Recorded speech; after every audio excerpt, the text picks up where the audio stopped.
G'day friends, Andy here. For those about to rock, you're going to need a guitar, and if you're anything like me, you're going to want a guitar with a wang bar on it. Now, I've got this beautiful Epiphone Les Paul, and I love it in every single way, but I am a trem player, so what do? Well, luckily there are solutions on the market. Now, I had a look up the net and I found this Duesenberg trem, and they're in Germany, and I thought I'd order one. Looks great, I'll show you a bit later. And to stop the string sticking to the saddles there, I get a Graphtec bridge. So I'm not an expert in doing this stuff, but I'll give it a go and we can learn together. Anyway, let's get to the workbench. Okay, I've taken the strings off. Now let's have a look at what we've got here. I have a Duesenberg vibrato, or tremolo as most people call it. What do we got here? Some nuts and bolts,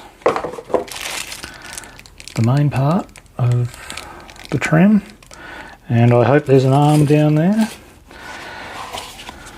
There is an arm down there. Instructions, so don't need those.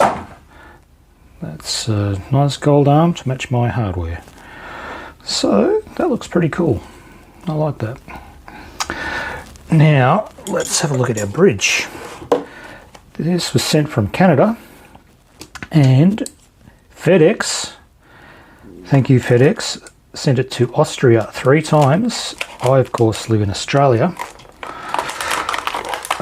so it took a long time. So it went like Canada, US, France, Austria, Germany, Austria, so somewhere else Austria, and then finally someone went, hang on, this isn't right, what do we do? Sent it to me. Okay, now apparently this Graphtec bridge has these saddles and they shouldn't have much friction, which is what we kind of want. And there are 2 ways you can buy a bridge for a Les Paul. That's called a non-reverse, where the screws go towards the headstock. Same as this one. Sometimes you need a reverse bridge because that pickup is very close there. Now we'll take that out. The differences in feeling. Yeah, slightly different. Take that Epiphone one out. As you can see, it says Epiphone there. And we'll lay him aside. And then we'll take this out. Now this is kind of cool because it's got these little barbs here. So unlike a lot of Les Paul bridges, if you put it in there, it will stay. Now we have this side 19.5 and this side 18.5. So hopefully that's not too painful and it all works out, and it looks like it's been intonated. I will do that up. I'll make sure the intonation's fine after I do all of this. I'll just test it all out first. So what do we do with this? Apparently, have a look at what's in here. Okay, Allen keys, 2 of these and 2 of these. I imagine 2 of the sizes are for Gibsons and 2 are for other guitars. I have another guitar. So I will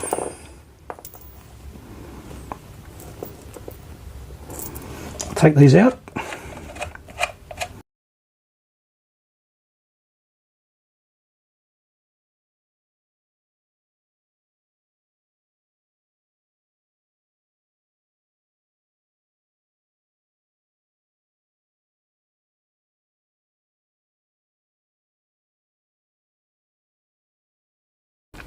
Come on, which one are you?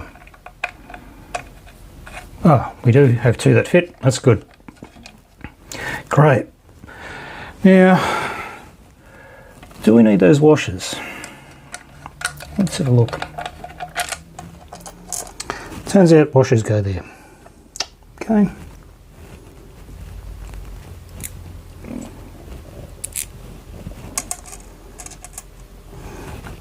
They account for curvature in your body.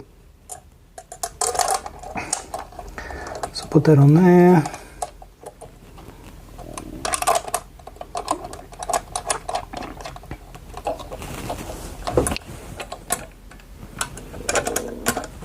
It's on there. And I may need a screwdriver for this.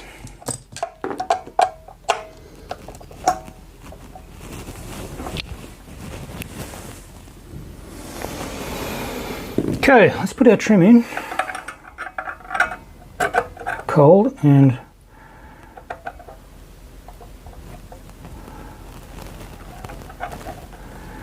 is this going to go?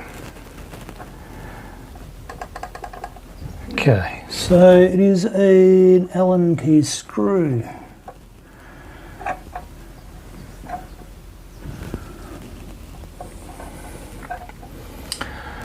Let's find some Allen keys.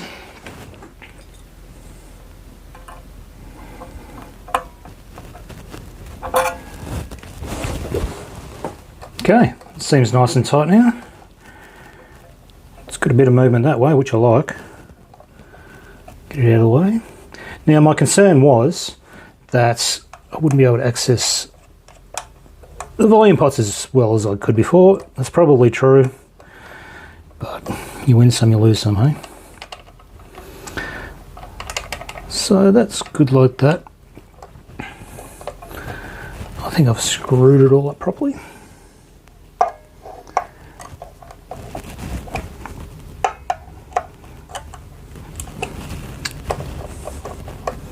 Great, let's string this thing up, see what happens. Okay, here I am back from the workbench. It's 2 weeks later. I was going to make this portion of the video the next day, but things didn't work out quite as I desired. What's happened? It doesn't stay in tune well enough. I mean, it's got this big spring here. Might be its own design fault. The normal trims with the 3, 4, 5 springs at the back, in the middle of the strings behind there, that might just be the right design with 2 points or Floyd roses. That just might be the right thing to do. This with one big spring, offset from middle, not quite sure. Now, you'll have to believe me in that I just tuned this guitar because I'm going to demonstrate how easily it goes out of tune. And it's 2 weeks later because I gave this its best shot at wearing in. But here we are, 2 weeks later, guitar in tune. Right. I think we'll all agree that's in tune. I'll give it a bit more gain. So if I play it without trim, you'll hear how it sounds. It sounds like this. If I play it with trim, it sounds like something like this.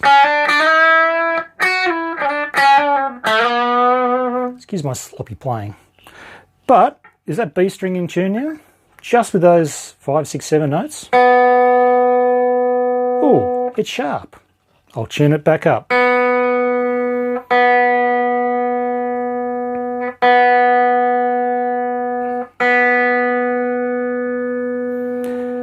I'm tuning so you can hear it, so you can actually see that it's in tune. All right, here we go. Sorry, with trim.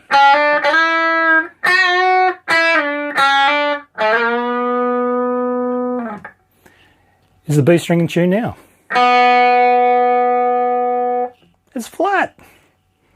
So, if you read through the paraphernalia and if you watch the Duesenberg YouTube videos, they'll say that you can do dive bombs and it can stay in tune if your guitar's set up the right way. This guitar was the most stable guitar that I've ever had.